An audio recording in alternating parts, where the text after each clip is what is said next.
we'll be exploring two principles of art, the principles of unity and variety. We're discussing them at the same time because they tend to go hand in hand with one another, just like the opposite of emphasis is subordination. Unity and variety complement one another very well, so we'll be discussing them together. So unity, or you may know it as harmony, acts like a puzzle. All the different parts work together. And in a unified work of art, nothing is missing or seems like it's stuck in there and out of place. Now, there are many ways to create unity, and we'll explore a couple of those throughout this lecture. So unity can be created in this example through color and balance. Here, the artist, a photographer from Benin, unifies 3 different photographs to make them act as one.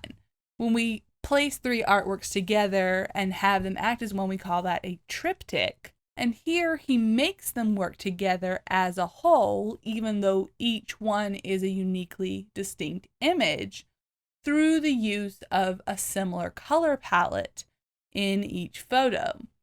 Let's also take a moment to examine the artist's use of balance to make his statement.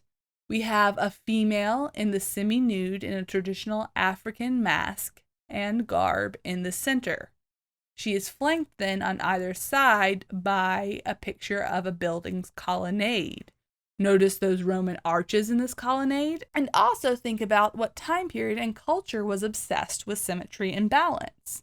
We often associate it with the Italian Renaissance, which was based on those Greek ideals of rationality and is considered to be the high point of European classical art. So you have here a depiction of a traditional African figure flanked by 2 images of a strong European presence in Africa.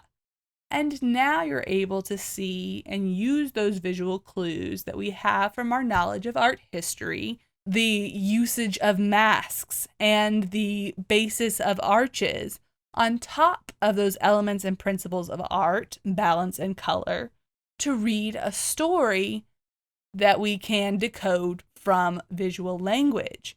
So here the artist is speaking about the experience of being a native African in Benin, the indigenous figure trapped between 2 symbols of colonization, and the uncertainty of a generation that is suspended between wanting to respect traditions and to move forward in the direction of quote-unquote progress.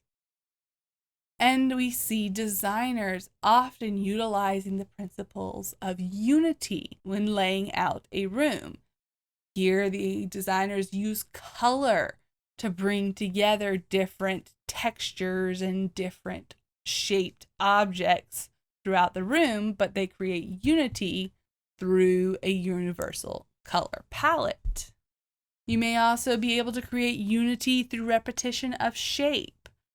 In Wayne Thiebaud's Cake, the repetition of the shapes that are themselves just cylinders, the regular circular tops of the cakes, the repetition of the plates, the repetition of those shadows, all those shape elements build upon one another to create a unified experience. Unity can also be created through proximity. Here in Malejevich's suprematism constructions, the distinct shapes still read to us as a whole object because they are in such close proximity to one another. We read the collection of shapes in the middle as one object, even though it is made of many different parts. And even further within that, the collections of shapes have further groupings that are emphasized by their color application. Consider how much more disjointed Greek temples would feel if every column was in a different style. It wouldn't feel like the parts went together. If the Greeks hadn't based their spacing on regular mathematic conventions, if they had just let the support structures fall where they may it wouldn't have that same sense of rationality to it. It would not have a unified experience that comes with regular, even predictable repetition. Let's take a moment for you. How do you see unity at work in this room?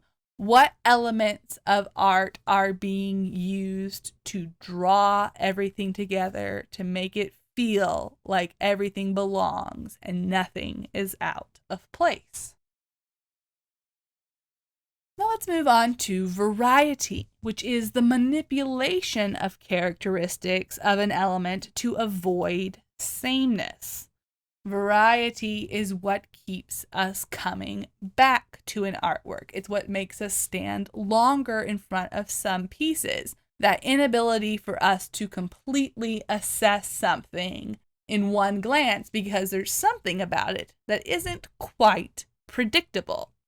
Consider how this pattern has multiple different shapes of flowers, multiple different types of leaves, different sizes, different placements, and while it is somewhat regular and you do see the same colors popping up and similar shapes appearing, it's not 100% predictable, and so it is therefore more visually interesting.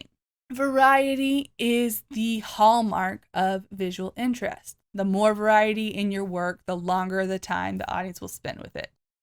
As we will explore with repetition and pattern and rhythm, the easier it is for you to predict what's going to happen next, the less time you need to focus on it. Now, it is important to note that variety and unity can happen simultaneously side by side in a piece. What unifies an artwork in some ways, the opposite will have variety. So consider how in many of Andy Warhol's works, especially his famous manipulations of images of Marilyn Monroe and other celebrities, there's variety happening because in each repetition of the image, the colors change, the values change, the contrasts between them all change, and those greatly change the output of the artwork. But at the same time, there is unity. You have the repetition of the shapes, basically the same in Monroe's face.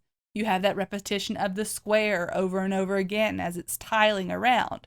It helps the work to be unified and feel like it belongs together while still being visually interesting because not every depiction of Monroe's face is exactly the same. It's not 100% predictable.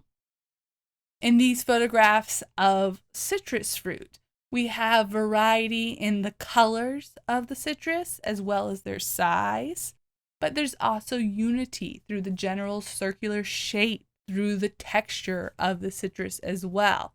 They feel like they belong together. You can create variety through shapes, so mixing organic with geometric shapes, and observe how that visual contrast can make an artwork more visually interesting. And then finally, if you will explore in this artwork, how are variety and unity working together to make this a piece that is both visually interesting and engaging, and yet feels like the artwork belongs to itself and feels like things are neither missing nor are they out of place.